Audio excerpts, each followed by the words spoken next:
Hello brothers and sisters, welcome back again sa ating sharing for bread of God. In the name of the Father, and to the Son, and to the Holy Spirit. Amen. Lord, thank you so much for this time na binigyan mo ako ng pagkakataon na magkaroon ng oras upang maglinay-linay sa pagbasa sa Bible at aking naunawaan at aking ibahagi sa aking video upang makarating sa aking mga kapatid ang mga bagay na nagmula sa Bible at dapat na maintindihan upang magkaroon ng pag-asa na makasama ang mahal na Diyos sa buhay na walang hanggan. Lord, nagpapasalamat ako sa pagkakataon na ito na ibinigay mo sa akin at ang mga pagbabahagi ko sa Bible at ginagawaan ko ng video patungo sa aking itong channel na ito. Ito yung aking paraan upang manatili akong makasama kita sa oras-oras na lahat. Ganon din Ginoo, napapasalamat ako sa iyo dahil hindi mo ako pinababayaan sa lahat ng oras at sa lahat ng mga pangyayari sa buhay ko. Maraming salamat. Amen. Okay brothers and sisters, today babahagi ko sa inyo ang Santiago chapter 1 verse 1. Mula kay Santiago, alipin ng Diyos at ng Panginoong Hesukristo, ipinapaabot ko ang aking pagbati sa mga hinirang ng Diyos, mga hinirang na nasa iba't ibang bansa. Napakaganda, napakagandang pahiwatig o balasahin dito sa chapter 1 ng Santiago sa verse 2 sa pananampalataya at karunungan. Ang pananampalataya at karunungan. Mga kapatid, nagala kayo kapag kayo'y dumaranas ng iba't ibang pagsubok sapagkat alam ninyo na lalo magiging matatag ang inyong pananampalataya matapos ninyong pagtagumpayan ang mga pagsubok na iyan.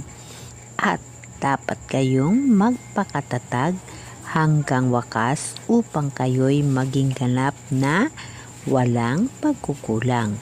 Ngunit kung kulang ng karunungan ang sinuman sa inyo, humingi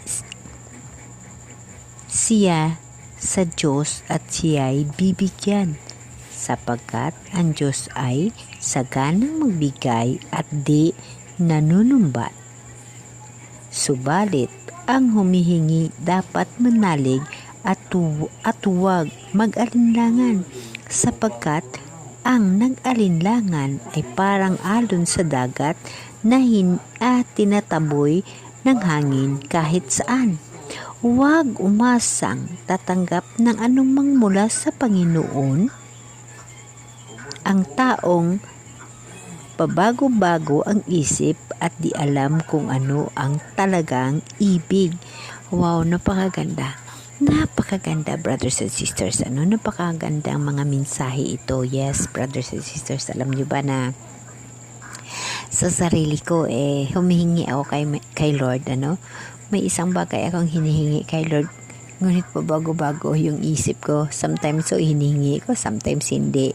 But ang point dito ay, mga kapatid, kailangan nating magtagumpay sa mga bagay na kahirapan dito sa mundo dahil ang pagtatagumpay ay isang paraan upang makasama natin ang mahal na Diyos sa buhay na walang hanggan. Mga kapatid, napakaganda. Kung mayroon kayong Bible sa Santiago chapter 1 verse 1 hanggang sa verse 8, napakaganda ho. Alam nyo ba na lahat ng mga pagsubok dito sa mundong ito, pag ating matatagumpayan, ito ho yung tinatawag na manalo tayo, mag-victory tayo sa laban natin dito sa buhay, panalo ho tayo dahil kasama ho natin ang Diyos. Mga kapatid, lagi nating tatandaan na ang Diyos ay walang humpay sa pagtulong ho sa atin, hindi ho nagsasawa basta ho tayo'y nananalig lamang.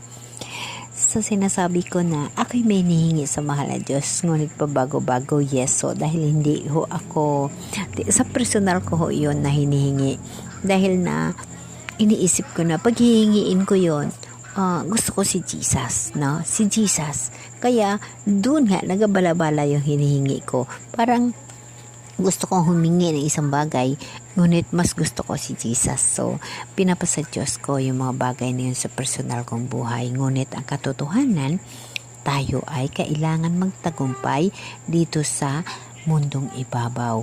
Tatandaan natin na pag humingi tayo sa mahal na Diyos, wala akong imposible na hindi ibibigay ng mahal na Diyos. Ngunit siguraduhin mo lang ang sarili mo na totoo ang hinihingi mo at kung ano ang purpose mo at kung ano ba talaga ang hinihingi mo para ang Diyos makapag-isip niya, sabihin niya, ibigay ko ba ito sa anak ko? Ito ba yung gusto niya? Ay, ikaw nga mismo or kagaya ko sa example sa sarili ko na hindi ko nga alam kung hihingiin ko kay Lord o hindi, ano? Alam mo mga kapatid na sa sarili ko, sa buhay ko, ay parang kaibigan ko na si Jesus. Kaibigan ko na si Jesus. Kinakausap ko lagi, nagkukwentuhan ako sa kanya. Kaya, yung hinihingi ko ay talaga, yung sometimes na, yung parang kaibigan mo, sige na, bigyan mo ako. Pero parang joke-joke ka, ano, diba? Ganon ang buhay pagkasama mo yung mahal na Diyos. Siya lamang ang kinakausap mo, siya lamang ang buhay mo, siya ho ang lahat sa'yo. Magkaibigan ho kayo. Sa lahat man, ng laban mo sa buhay, saan ka man naroroon, saan ka man nakaupo, pag ang Diyos lamang ang kasama mo, mga kapatid, wala ho mabigat sa buhay mo. Alam niyo mga kapatid na ang mahal na Diyos ay mga pagsubok sa buhay natin, wala pa ho yun sa karanasan, sa kasakit na nangyari sa mahal na Diyos, diba? Ngunit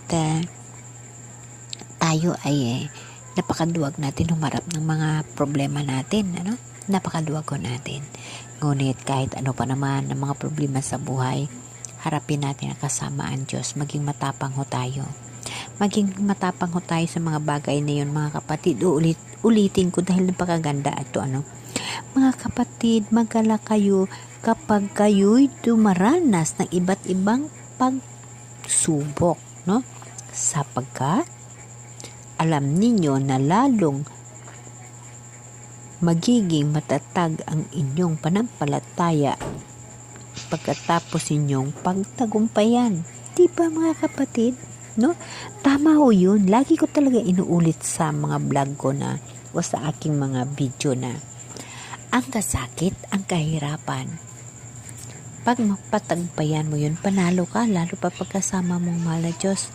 Kasi ho yung mga kasakit at kahirapan ho, yun ho yung sinasabi na mas maaga pa hinuhubog ho tayo ng mahal na Diyos upang ang mga bagay na yun ay mapagtagumpayan natin at magkaroon ho tayo ng buhay na walang hanggan. Dahil doon sa pundong na bagong lupa at bagong langit na inihanda ng mahal na Diyos sa atin, wala hong hirap. Wala akong kasakit, no? Kasama na natin ang mahal na Diyos. So, kailangan ho natin ang lahat ho dito sa mundo ay mapagtagumpayan natin. At lalaban ho tayo sa buhay natin dito ang kasama natin ng Diyos. Mga kapatid, alam nyo ba na ang buhay na kasama ang Diyos ay napakadali? Kaya, tayong lahat, itong panahon ng Kwaresma, sa ating mga Katoliko, o sa ibang mga sektor ng ating simbahan, ang importante ho dito, ang paggunita natin ng paghihirap ng mahal na Diyos. Ito yung mga video na naghirap ang mahal na Diyos. Ito ay reminder sa atin na kailangan ho natin mag-repent ng ating mga kasalanan. Pagsisihan natin ho yung ating tinatawag na nagawang kasalanan. Kailangan na natin magbago upang mapatagumpayan natin ang laban natin dito sa mundong ito at makasama natin ang mahal na Diyos sa buhay na walang hanggan. Mga kapatid, kailangan na natin na pag-aralan, unawain at basahin ang mga nakasulat sa Bible upang lubos natin maunawaan ang lahat ng mga bagay at makahanda tayo sa ating buhay. Amen?